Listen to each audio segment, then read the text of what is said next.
Inselmulkom u natukom il-lejla tajba. Għaddiet ġimgħa oħra u ninsabu mill-ġdid magħkom f'xandira diretta mis-Santwarju Nazzjonali tal-Madonna ta' Pinu biex għal darb'oħra nirriflettu fuq il-kelma ta' Alla u naraw kif nistgħu ngħixu aħjar fil-ħajja tagħna. Dan qed nagħmluh minn ġimgħa l-oħra permezz tal-Lezzjon Divina, inizjattiva tad Djoċesi ta' Għawdex illi kull nhar ta' ħadd fil-għaxija minn dan is-santwarju għażiż f'riġlejn Omna Marija illi semet dejjem il-kelma ta' bina, nisimgħu aħna wkoll ir-riflessjoni minn predikaturi diversi dwar il-kelma ta' Alla għal dak il-ħadd li jkun. Walhekk illum sejrin nirriflettu fuq dak li l-Knisja ħabbret fil-liturġija tal-kelma ta' dan is-sitħat ta' matul is-sena. Ir-riflessjoni llum sejra ssir minn Patri Arthur Kutajjar, Franġiskan Konventwal. U sejrin nagħtu bidu għal din iċ-ċelebrazzjoni tal-Lezzjon Divina billi inkantaw l-innu tal-ftuħ meta nradbu lobna.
Meta nollu jdejna l-fuq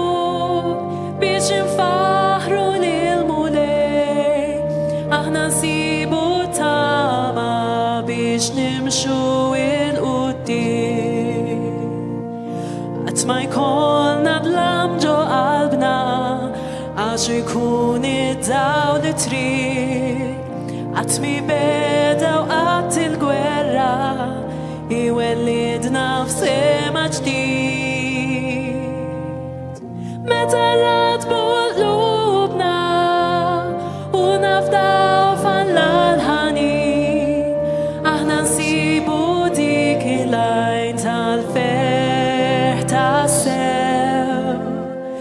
Meta nollu jdejna l-fuq biex infaħru nilmu lej aħna nsibu tama biex nimxu il-qudiem u jibdlilna il-qlub tagħna u jsawwarna f'ħolq il-ġdid għad jixxotta dmuħ ta' qalbna u jwarbilna kull tiġrid. Meta radbu qlubna u nafdaw falla l-ħanin aħna nsibu dik il-lajn tal-ferħ tas-sew. Meta nollu jdejna l-fuq biex infaħru nilmu lej aħna nsibu tama biex nimxu il-qudiem.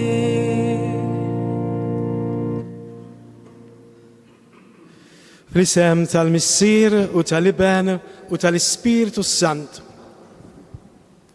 Il-mulej ma'kom. Nitolbu. U Alla Missier li tista' kollox. Sawwaq fuqna l-Ispiritu Qaddis tiegħek biex jagħtina l-grazza mhux biex nisimgħu din il-kelma iżda wkoll inwettquha.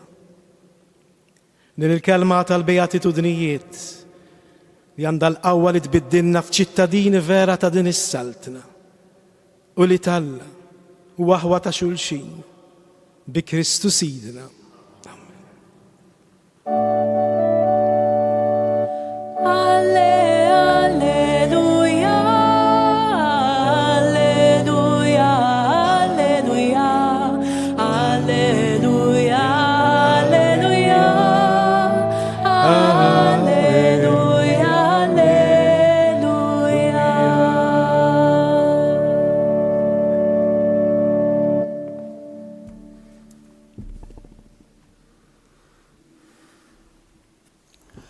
Għal meħud mill-Evanġelju ta' San Luqa. F'dak iż-żmien Ġesu niżel mat-tnax u waqaf f'wita flimkien ma' kotba kbira ta' dixxipli u folla kbira ta' nies minn kull naħa tal-Ludija u Ġerusalemm u mixtajta ta' Tir u Sidon. Ġesu refajnieh lejn id-dixxipli tiegħu u qal: ħenjin intom il-foqra għax tagħkom hija s-saltna ta' Alla. Ħenjin intom li għalissa bil-ġuħ il-għalix għax tkunu mxebbejn. Ħenjin intom li għalissa tibku għax għad titennew. Ħenjin intom meta minħabba bin il-bniedem in-nies jobgħodukom, jaqtowkom minn magħhom, jgħajrukom u jbarbu isimkom bħalli kieku kien xi ħaġa ħażina.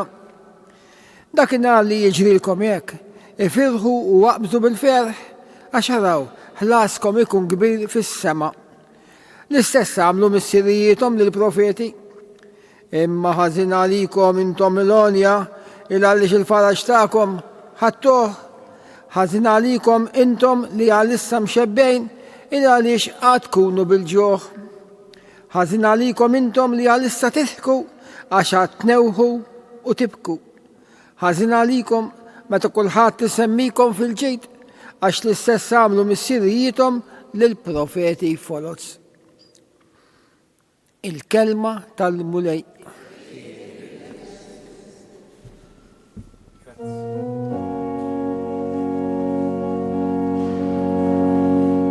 Inta taqsam deżerteri iżda mhux ser tmut bil-għaġ jekk titbiet jien inħarsek anka jekk ma tafx xi triq barranin jisir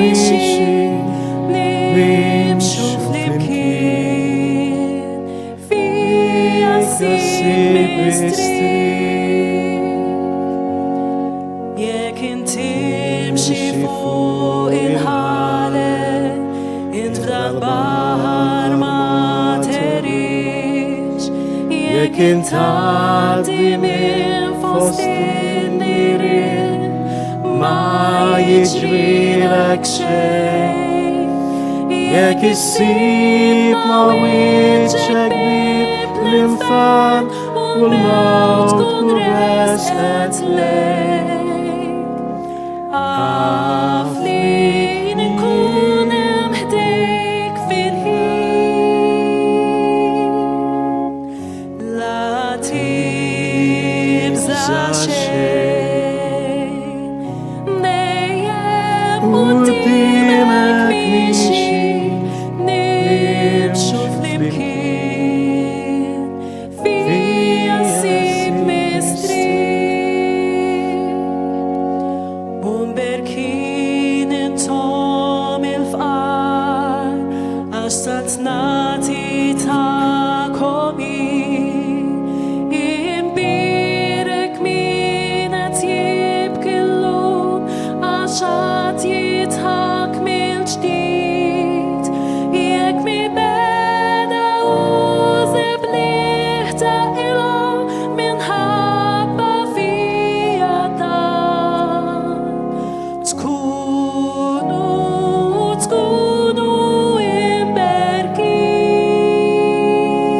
مباركين لا تبزع شيء دايم قدامك مشي نمشوا فلمكين فيها سيب مستريح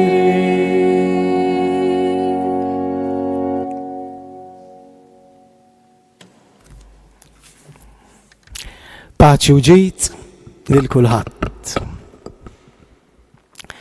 Niftakru ftit il-ħadd li għadda. Iqtajna ma' Pietru.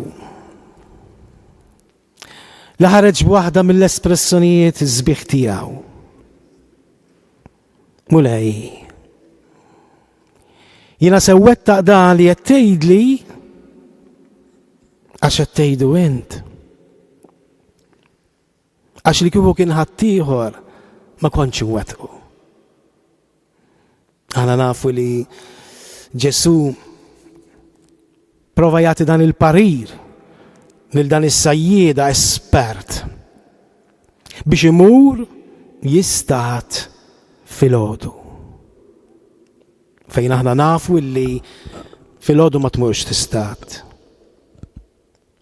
U rajna kif tal-eżempju xi drabi wkoll jiġri hekk lilna wkoll li aħna fil-kelma ta' Ġesu naraw affarijiet kontradittorji.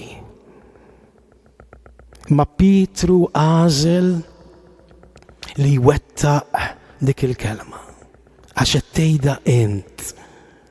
U llum dik l-espressjoni tajjeb li nagħmluha tagħna.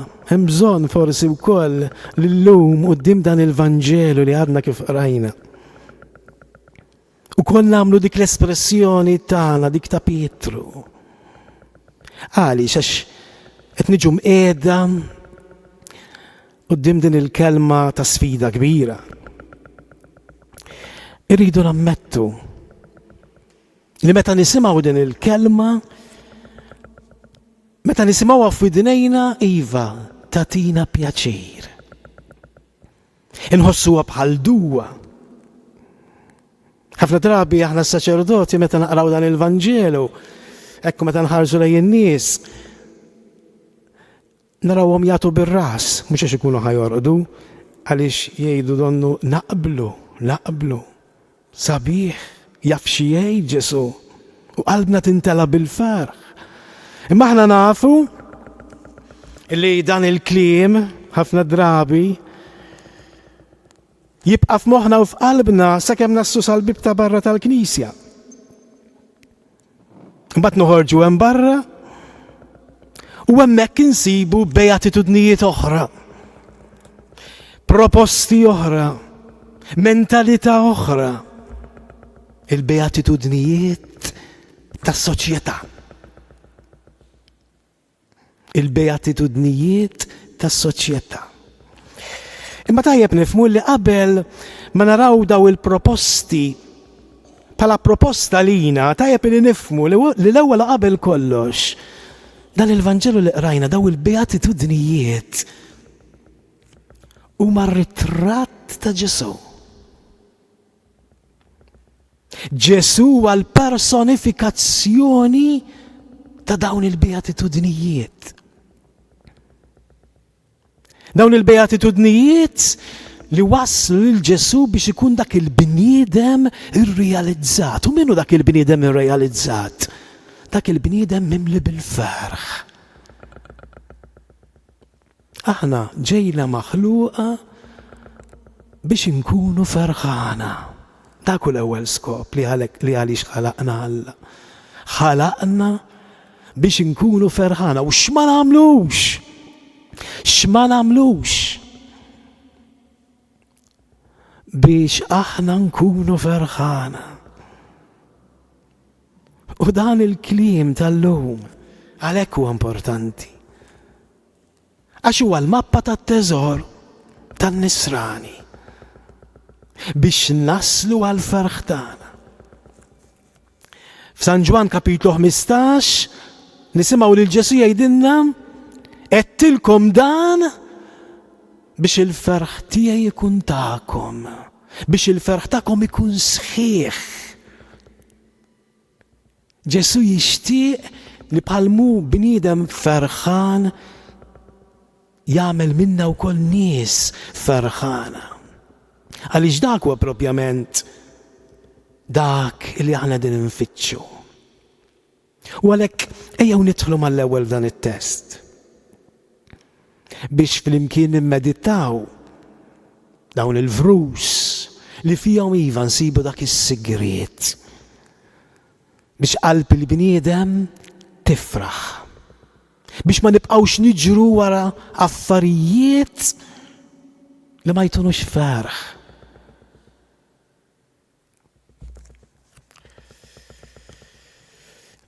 Passoltu naqraw vers u nikkummentaw u nimmeditaw fuq dawn il-vrus. Dak iż-żmien Ġesu niżel mat-12 u waqaf f'wita. Wieħed jistaqsi minn fejn niżel? Minn fejn niżel Ġesu? Tajjeb illi meta naqraw paġna tal-Vanġelu nkunu nafu l-kuntest fejn jinsab. Il-paġna ta' qabel dal-iqrajna sal-Luqa jpinġinna lil Ġesu li qed jitla fuq għolja biex jitlob. Sal-Luqa u dak l-Evanġelista illi jippreżentanna lil Ġesu li dejjem jitlob. Dejjem jitlob qabel ma jagħmel xi ħaġa kbira. Matul ħajtu dejjem jitlob. Sal-Luqa jippreżentanna lil Ġesu din il-persuna ta' talb. Din il-persuna f'talba kontinwa, faqda sħiħa mal-missier li kontinwament isejjaħlu Abba. Sa fuq is-salib, għall-Luqa Ġesu imut jitlob. Missier, fidejk jinnerħi ruħi. Iva, Luqa jippreżentanna l-Ġesu jitlob kontinwament.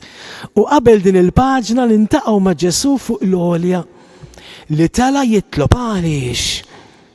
Għaliex kien se jagħmel xi ħaġa kbira. Kien se jagħżel lit-12. U minn hemm inkomplu l-istorja mela. Ġesu mbagħad x'għamel? Wara li talab, għamel lejl fit-talb, għażel it-12, mbagħad ikompli l-pass li għandna llum. Ġesu niżel minn fuq l-għolja wara li għażel it-12, mat-12 u waqaf f'wita. Tnejn huma l-evanġelisti li jkellmuna dwar il-beatitudnijiet. San Mattew u l-evanġelista tal-lum tagħna, Luqa.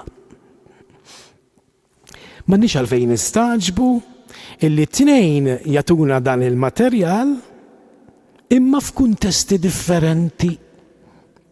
Mattew ipinġinna lil Ġesu fuq il-muntanja, mentri Luqa jippreżentanna lil Ġesu f'wita. Għaliex Mattew jippreżenta lil Ġesu fuq muntanja? Għaliex Mattew jindirizza komunità ludija li konvertit għal-Kristjaneżmu. U għal-persuna ludija li tisma l-kelma muntanja propju għax tant familjari mal-Antik Testament, f'moħħa mal-ewwel tiġi xena partikolari. Mosè fuq il-muntanja li qed jirċievi il-liġi fuq il-muntanja Sinai. U allura l-evanġelista meta jikteb lil din il-komunità, Mattew li qed jikteb din il-komunità ludija li konvertita għall-Kristjaneżmu qed jippreżentalhom lil Ġesu bħala dan il-Mosè il-ġdid, Ġesu bħala l-Mosè il-ġdid li qed jippreżentanna din il-liġi il-ġdida, il-beatitudnijiet. Mentri Luqa jippreżenta lil Ġesu f'wita. Flimkien ma' ħafna nies minn ħafna postijiet u saħansitra nies pagani waqaf f'wita flimkien ma' kotra kbira ta' dixxipli u folla kbira ta' nies minn kull naħa tal-Ludija u Ġerusalemm u saħansitra mixtajta ta' Tir u Sidon. Tinsewx li Luqa qed jikteb lil din il-komunità pagana biex jgħidilhom anka likom din il-kelma hija indirizzata għal kulħadd. Kelma universali saħansitra għalikom il-pagani. Mela mhux għal xi ċertu nies riservati, mhux għal ċertu nies riservati, imma din il-kelma għalhekk f'wita. F'wita għandek aċċess għal kulħadd mhux bħal muntanja, min mhux kapaċi jimxi mhux se jitlef fuq il-muntanja. F'wita hemm aċċess għal kulħadd. Din il-kelma, dawn il-beatitudnijiet huma indirizzati għal kull qalb. Għal kull qalb. Kemm sabiħa din. Dan il-kliem jurina kemm il-bniedem ġie maħluq sew u tajjeb. Kemm il-bniedem ġie maħluq sew u tajjeb. U l-beatitudnijiet huma prova ta' dan għaliex qalb il-bniedem ta' kulħadd, ta' kull razza u ta' kull insien ġiet maħluqa għal beatitudnijiet. Jiġifieri kapaċi għal dan il-kliem, kapaċi għal dan il-kliem. Mela allura ara x'potenzjal hemm fil-qalb ta' kull wieħed u waħda minn, anke jekk diffiċli, anke jekk narawhom kliem li ma nistgħux nilħqu minnu fih. Imma qalb il-bniedem kapaċi għal dan. Araw xi ġmiel qalb il-bniedem. Tinsewx li dak kollu li Ġesu ma jgħixux biex aħna ngħidu imma dak għax kien Ġesu. Ġesu ġie fostna biex inħarsu lejh biex jurina il-kapaċità tagħna. il-kapaċità sa fejn aħna nistgħu naslu. Ma nkunu qed nifhmu xejn jekk naħsbu li dak li wettaq Ġesu huwa biss għax kien leben Alla. Kull ħaġa li wettaqa biex jurina kif aħna nistgħu nsiru nies. Kif aħna nistgħu nerġgħu nakkwistaw dik l-immaġini li fuqha ħalaqna Alla, li kellu f'moħħu għalina. Għalhekk ġie Ġesu biex jerġa' jurina kif suppost aħna ngħixu għaliex dik l-immaġini tlifniha. U allura iva, kelma din għal kulħadd. Anke jekk issa ħanaraw illi Ġesu ħajibda jindirizza lil ċertu nies ta' ġewwa, imma mhux biex bl-iskop biex huma biss jgħixuha, imma ħalli mbagħad dawn iwassluha lil-folla. Ħankomplu naqraw. Ġesu rafa' għajnejh lejn id-dixxipli tiegħu u qal: mela kif għattilkom għalkemm qiegħed fil-wita biex jindirizza lil-folla, biex jagħti din il-kelma lil kulħadd, imma ser jibda miċ-ċirku ta' ġewwa u issa ħanaraw għalfejn. Ġesu refa' għajnejh. X'umiltà. Araw jiena qed inkellimkom minn fuq għal isfel.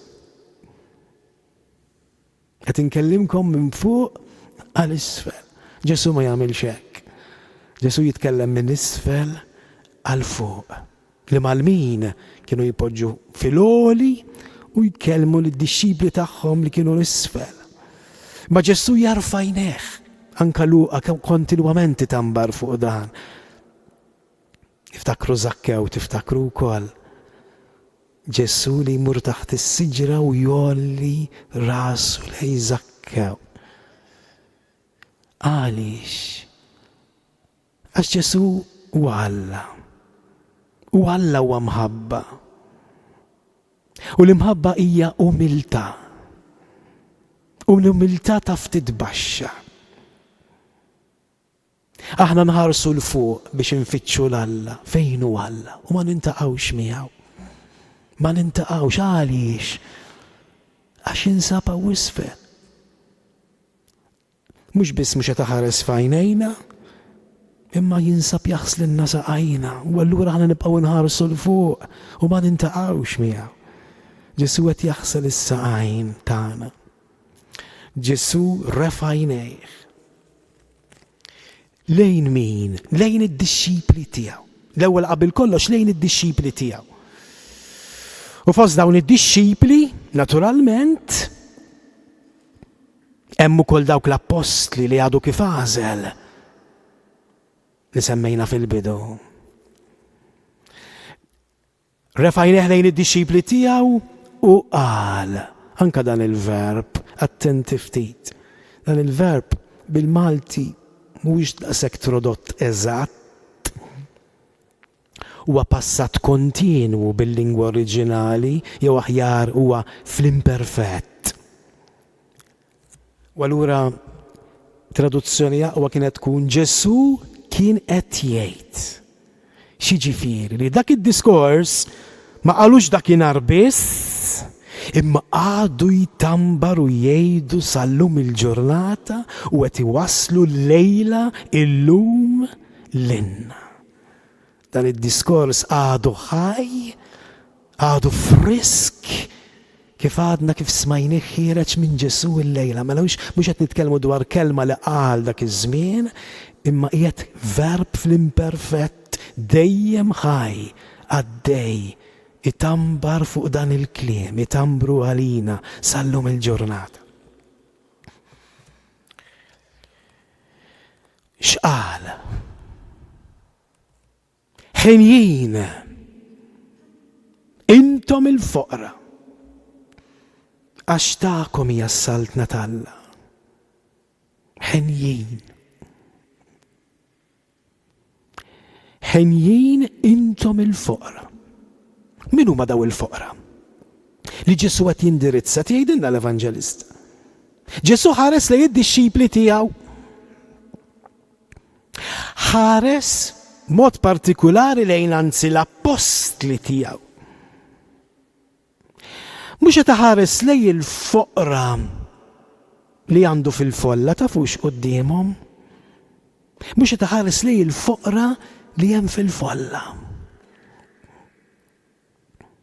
Dawk mhumiex ħenjejn.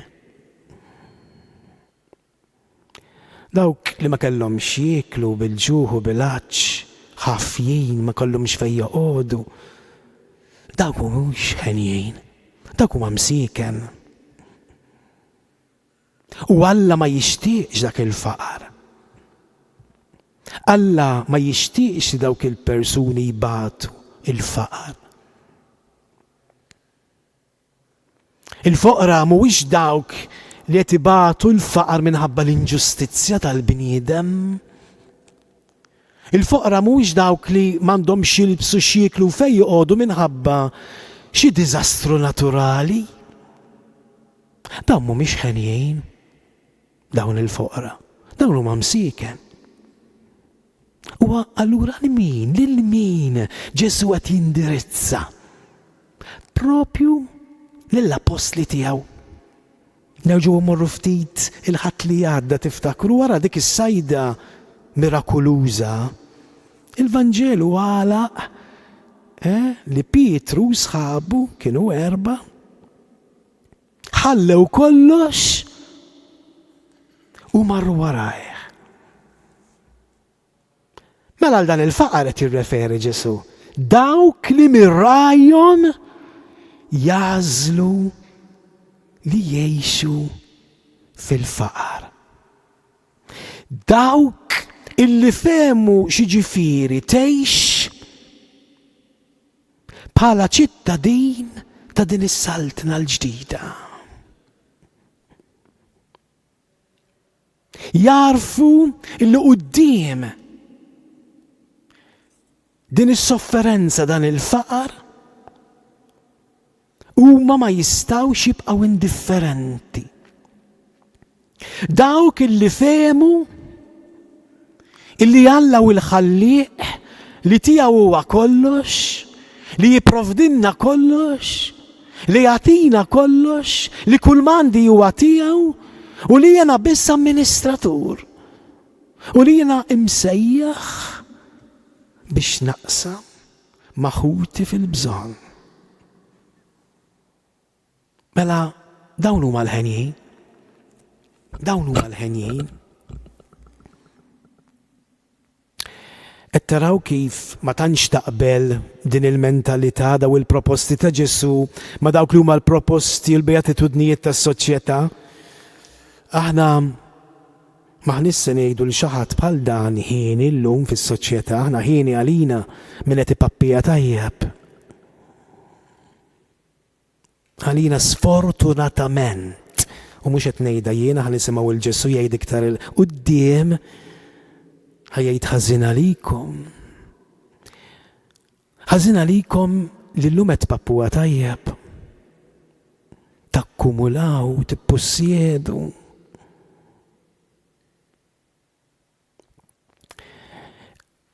Maħniex ħanejdu ħieni lil xi ħadd fqir. Imma fl-Iskrittura iva din il-kelma tintuża mod differenti, ma tintużax kif nifhmu aħna.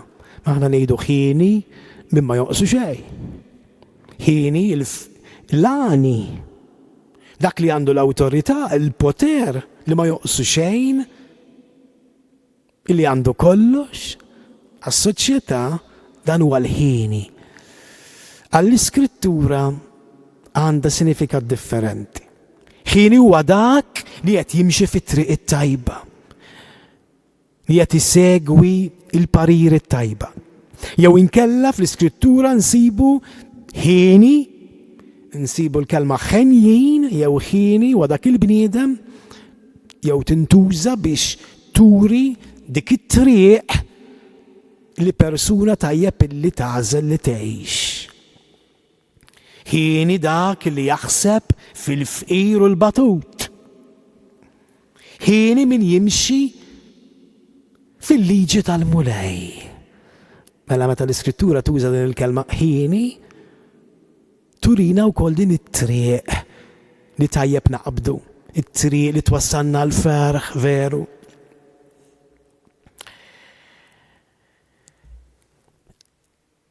Fil-Vanġelu ta' Salluqa kapitlu 4 niftakru rajnieh xi ftit tilu Ġesu meta żvela il-missjoni tiegħu. Kien qal ġejt biex iwassal il-bxara tajba lil-foqra. Il-bxara tajba lil-foqra. X'kienet din il-bxara tajba li Ġesu ġie biex iwassal?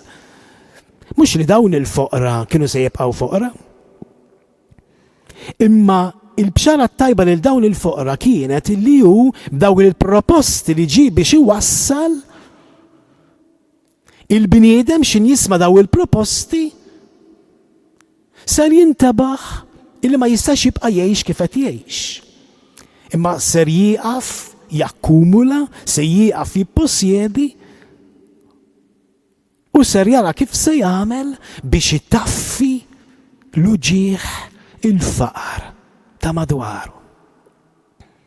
Din il-bxara tajba li Ġesu ġie jwassal lill-fqar, mela mhux biex iħalli lill-fqar ibatu, imma biex jara kif konkretament ser jagħmel biex imiss qalb il-bniedem u l-bniedem jara x'ha jagħmel jekk irid tassew jissejjaħ ċittadin vera ta' din is-saltna ta' Alla li Ġesu ġie biex jinawgura ta' din id-dinja ġdida.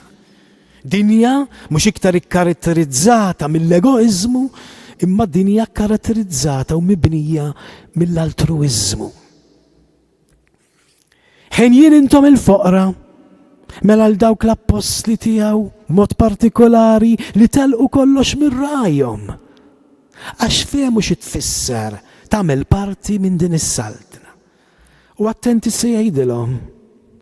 Għax tagħkom hija s-saltna ta' Alla. Ma hu l-ebda riferiment għad-dinja l-oħra, Issa, tagħkom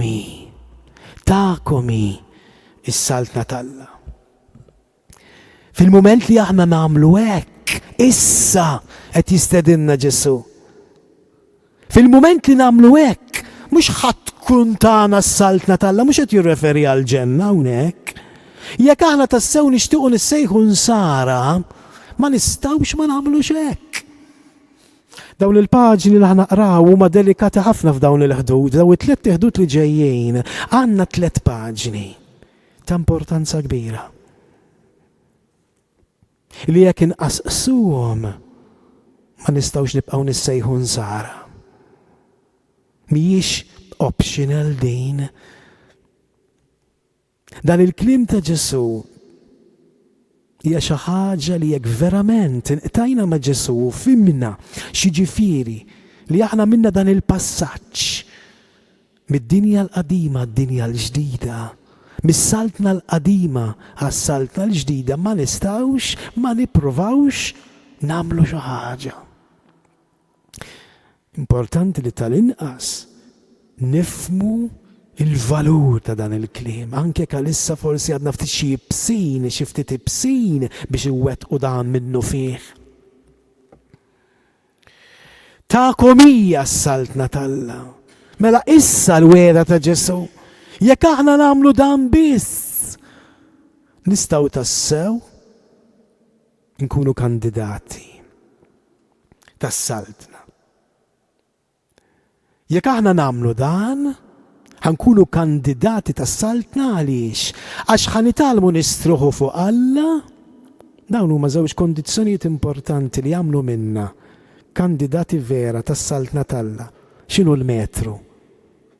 Li aħna nistriħ fuq Alla għaliex jekk niftaqar għandi bżonn lilu jipprovdili bħal manna tad-deżert, tiftakru, iġbor għallhom biss.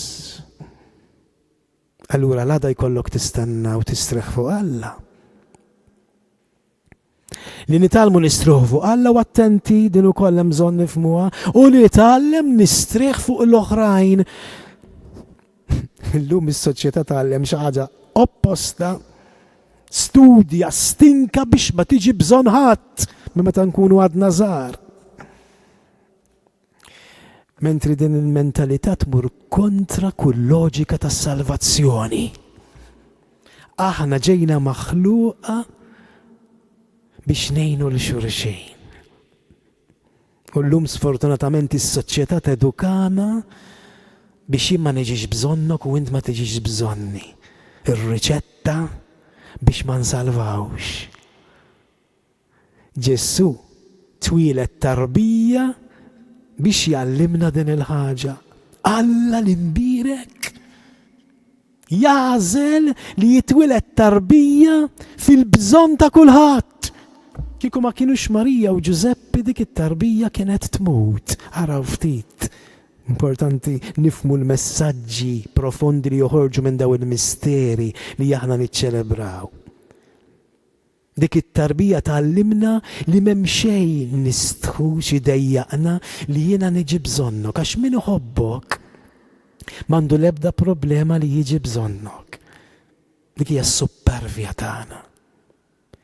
U għalhekk li niġu bżonn xulxin iva r-riċetta tas-salvazzjoni tagħna. Ħen jien intom il-foqra x'tagħkom hija s-saltna tal-Alla, issa mela, issa. U dan huwa din hija r-riċetta tal-ferħ. U għalhekk forsi ma nħossux il-ferħ. Għax dan il-ferħ biex inħossuh iridu nagħmluhom dawn l-affarijiet mhux naħsbu nirraġunaw, trid tgħaddi minnhom, trid tipprattikhom, irridu nipprattikawhom, irridu nagħmluhom u hemm nibdew nifhmu x'jiġifieri l-ferħ.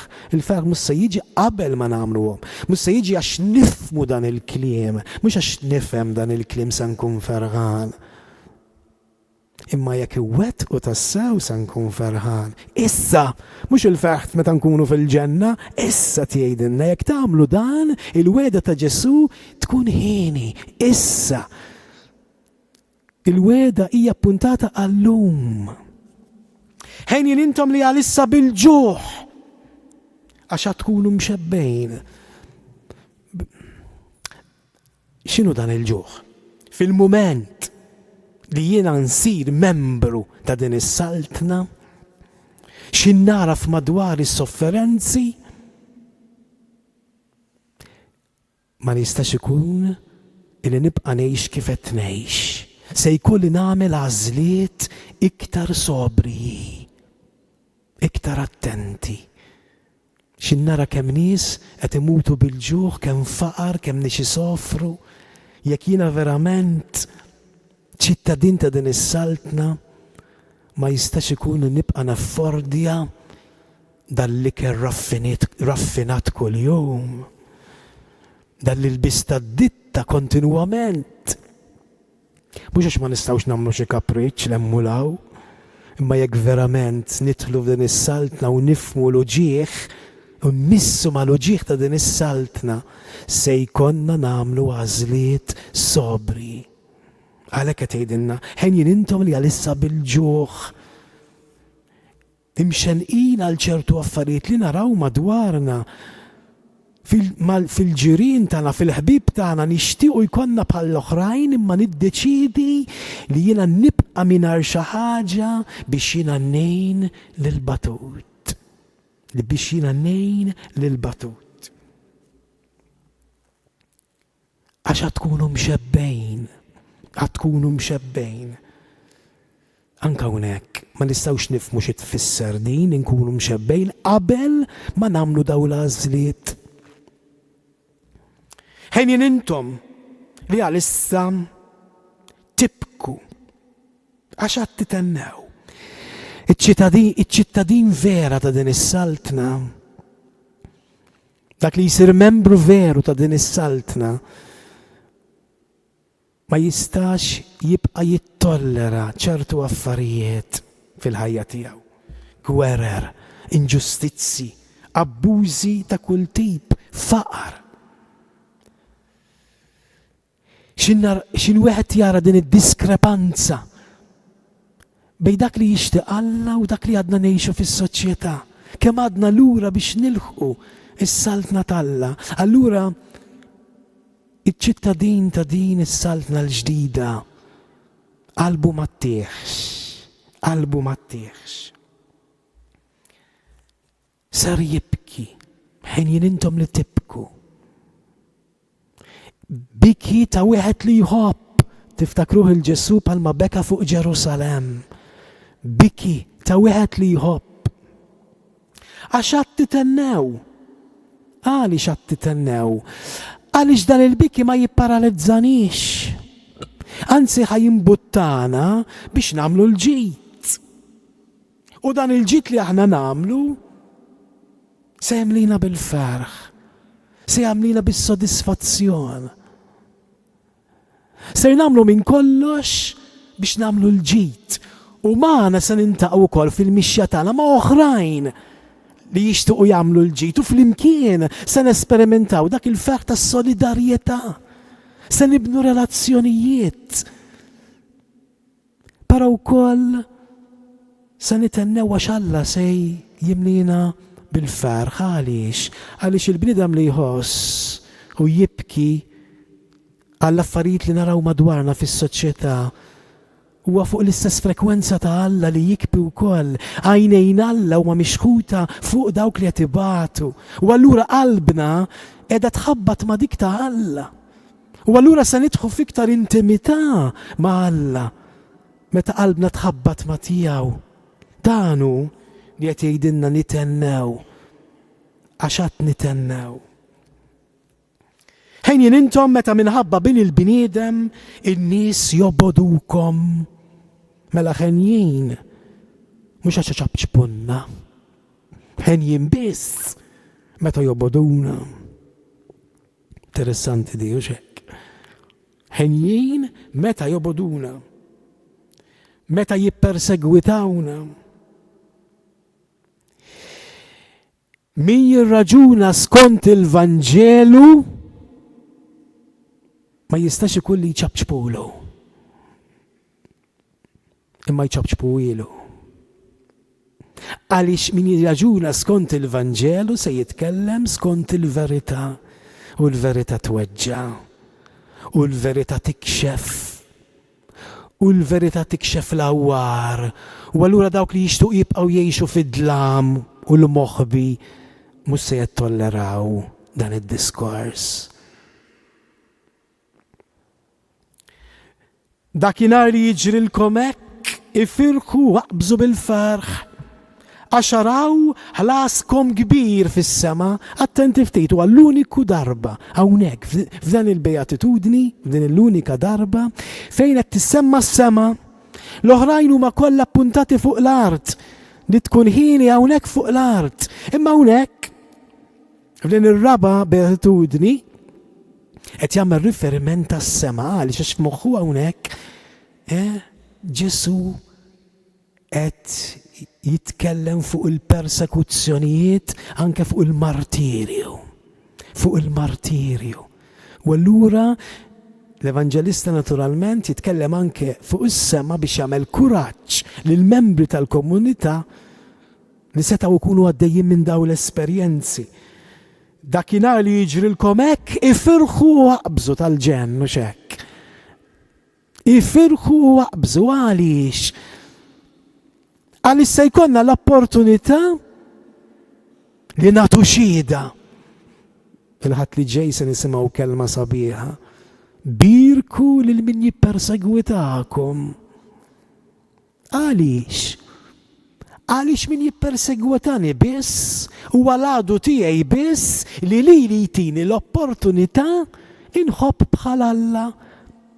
Għax il-bqija jiena nħobb li min iħobbni u ma nkun qed nagħmel xejn speċjali. Imma l-ħadd li ġej Ġesu ħajkmandana nħobbu lill-għadu tagħna. Imbirkuhom l-għadewwa tagħna x'huma biss se jagħtuna l-possibilità nħobbu b'dik l-imħabba nkundizzjonata ta' kif iħobb Alla. Hemmhekk biss nistgħu nilħu il-quċċata l-aktar għolja tal-imħabba li hija l-imħabba tal-Alla. U hawnhekk l-istess, għalhekk ifirħu waqbżu.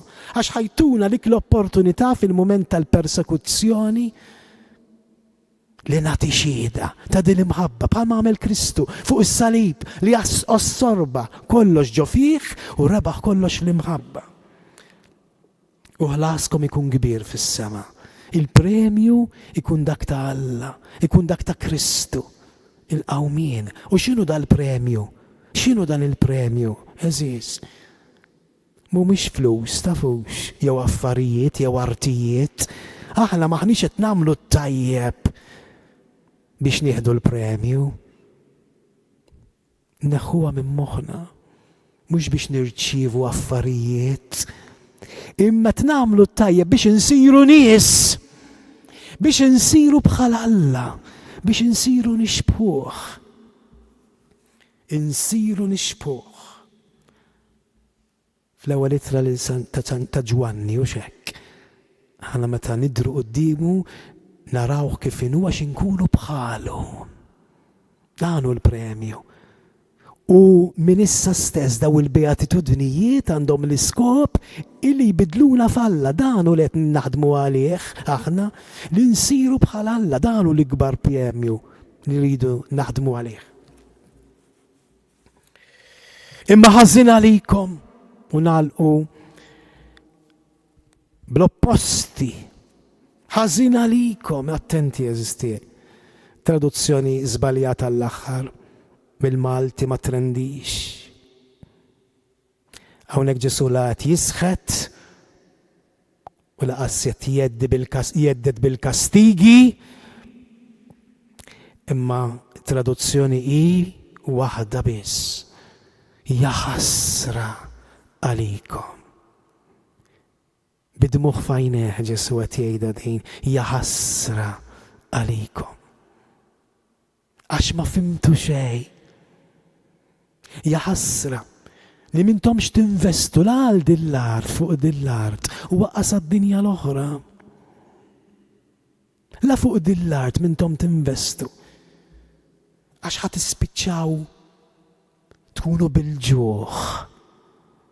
Ja ħasra likom li biex takkumula u tipposjedi qed iżżid l-ġieħu s-sofferenza f'din id-dinja.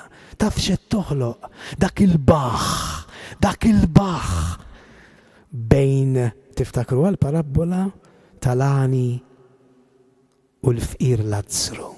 Dak il-baħ, dak li qed toħloq bejnek u bejn Alla. Baħ. Ħażin għalikom intom il-onja għax il-faraġġ tagħkom ġaħattuh. Jiddispjaċini għalikom għax mhux biss qed toħolqu dbatija għall-oħrajn, imma dbatu intom ukoll. Dbatu intom ukoll ħadd issibu lilkom infuskom qed tibnu fuq ir-ramel barra mill-ansjetà. Barra mill-ansjetà li għandek għaliex dejjem trid iktar, dejjem bil-ġuħ, dejjem trid iktar qatt min timxabba. Ma jissodisfak xejn, dejjem trid iktar. X'ħassra. Jiddispjaċini għalik. Dak qed jgħid Ġesu. Qed jibki. Il-frażi li tintuża hija dik li tintuża fil-funerali bil-lingwa oriġinali. Dawk li l-familjari jgħidu jibku wara it-tabut tal-mejjed tagħhom. Ja ħasra. Dik il-kelma li qed juża Ġesu. Ja ħasra x'qed tażlu l-mewt.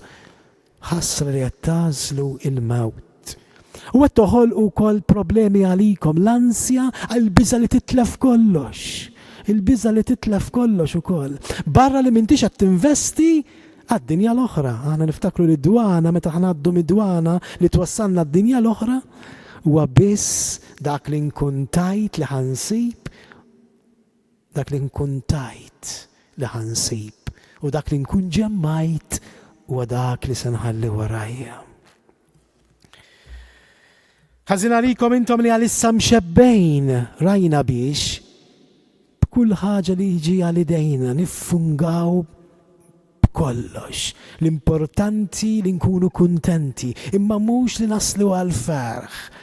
L-oħrajn kienu mħenjin intom li intom bil-ġuħ. Dawn ħażin għalikom li intom imxebbajn. Fittixtu l-kuntentizza imma qatt ma wasaltu għal ferħ. Għaxa tkunu bil-ġuħ. Tiftakru darba Ġesu x'qal? Fi Ġwanni 4 Ġesu qal l-ikel tiegħi hu dak li nagħmel ir-rieda ta' missieri. U r-rieda ta' missieri x'kienet? Li jħobb lill-aħwa. Dan hu l-ġuħ tagħhom daw in-nies tagħna meta naġixxu f'dan il-mod. Meta ma ninvestux ħajjitna l-oħrajn, naqgħu f'dan il-ġuħ.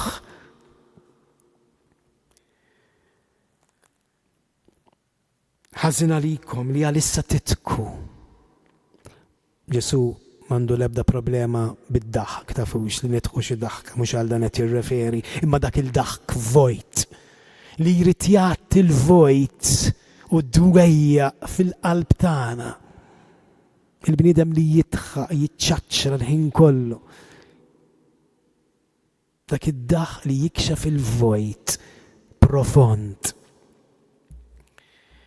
Dak id-daħ li jipprova jnessina mid-dwejjaq tagħna u ta' ħaddieħor. Nipprovaw naljenaw rasna u ma nħarsux li jitbatija ta' madwarna. Fiex ħajwassalna? F'nuqqas ta' relazzjonijiet anke mal-oħrajn, m'għandniex relazzjonijiet profondi, ma nibnux relazzjonijiet mal-oħrajn. Ibki ma' min jibki u idħaq ma' min jidħaq jgħidilna Ġesu. U allura nibqgħu fuq livell superfiċjali, ħa nispiċċaw nies weħidna, abbandonati, iżolati. Ħażin għalikom. Meta kulħadd isemmikom fil-ġid. Attenti, hawnhekk ma jagħmilx eżattament l-oppost ta' dak li qal meta tkellem fuq il-ħenjin. Meta tkellem fuq il-ħenjin qalilna ħenjin intom meta minħabba bin il-bniedem in-nies jobodukom. Hawnhekk mhux qed jgħid l-oppost, ħenjin għalikom meta kulħadd iħobbkom, suppost hekk qal għax qed titkellem bl-opposti. Imma hawnhekk qed jgħidilna biss ħażin għalikom meta kulħadd isemmikom fil-ġid, x'jiġifieri? Meta kulħadd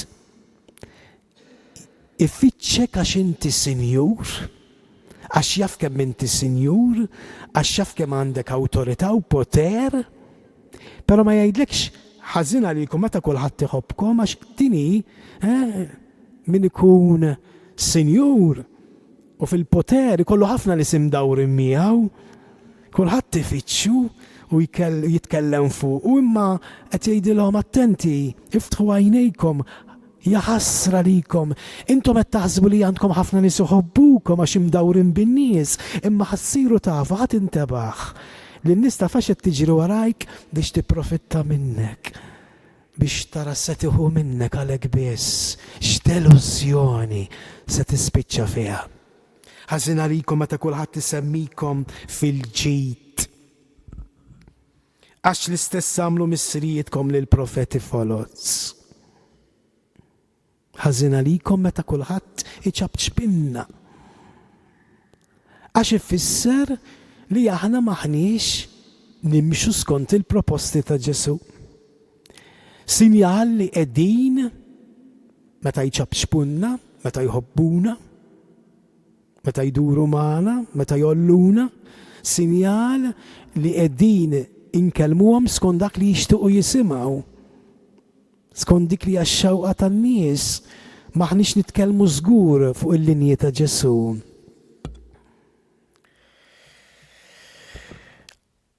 Konklużjoni eżistijaj. Mhux kliem faċli. Ġesu llum qed ipoġġulna dawn it-12 l-apostlu bħala ideal. Dawk li telqu kollox il-ġimgħa l-oħra u allura se tgħidilhom ħenjin intom lilhom qed jindirizza u qed ipoġġihom bħala ideal qudiemna biex aħna mhux biss inħarsu lejhom imma nibdew nagħmlu xi ħaġa. Ma nistgħux inkunu preżuntużi li ngħidu li nistgħu wettqu minnu fih dan il-kliem. Dan il-kliem huwa mixja bħalma kienet ukoll għall-apostli. Attenti ftit għadna fil-bidu hawnhekk, kien għadna fil-kapitlu tal-bidu meta l-apostli ħallew kollox u mxew warajh, però l-paġni ta' wara urewna kemm verament ma kienu ħallew xejn warajhom. Għax meta nitkellmu x'ħallew warajhom maħniex qed nitkellmu biss fuq flus u affarijiet materjali, imma aħna rridu nħallu warajna ħafna affarijiet oħra. Ħafna affarijiet oħra.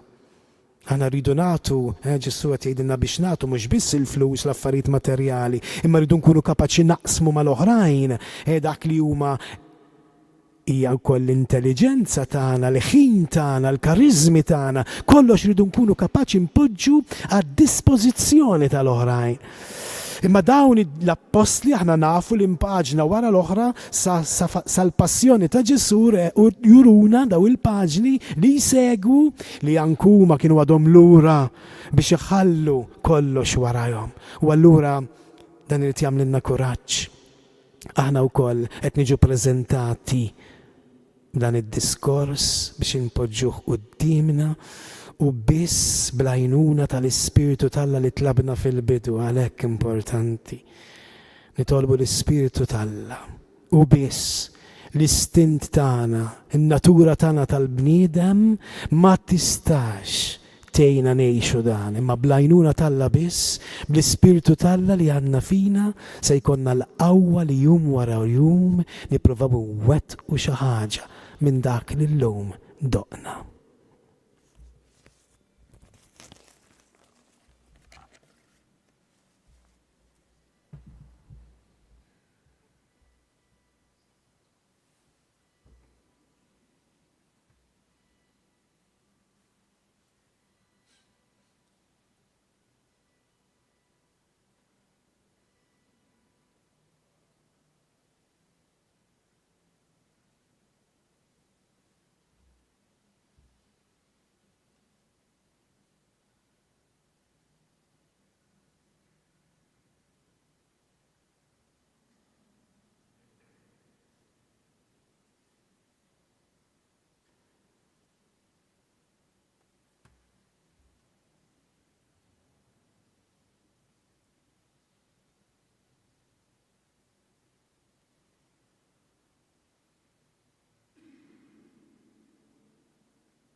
يتقدس الاسم تياك يتقدس الاسم تياك تيجي صنعتك يكون داك اللي تريد انتي يكون داك اللي تريد انتي في السماء هكذا في الارض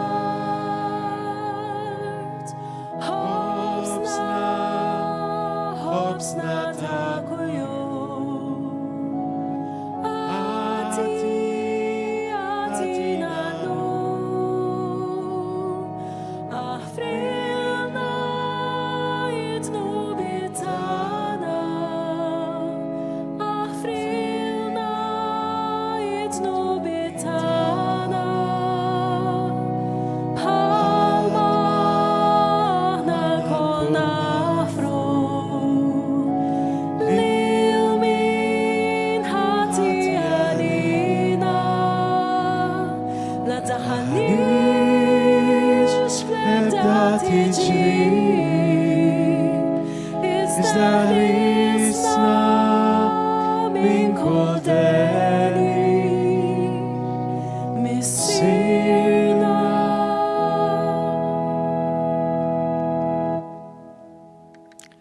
Il-mulej ma'kom.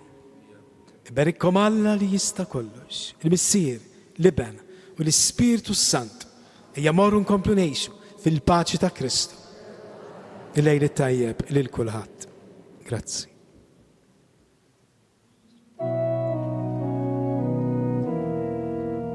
Il-veru fer jiġi mill-lajn tal-paċi. Il-veru fer jimla il-qalb tal-bniedem. U ġiġana bisħana tal-imħabba. Il-vera ħajja timla bil-kuraġġ u slim. Il-veru fer qed jibni dinja ġdida bħal raġna tama kontra l-amijiet. Il-veru fer jiġi mid-dawl u d-dija li jittiċar fi qlub nedmin sinċira. Il-verità ifrod l-imħabba vera ma tibża xejn quddiem il-qerq u l-falsità. Il-veru fer jeħles lil-qalb sinċira li tinfex f'għanja vera tal-ħelsien.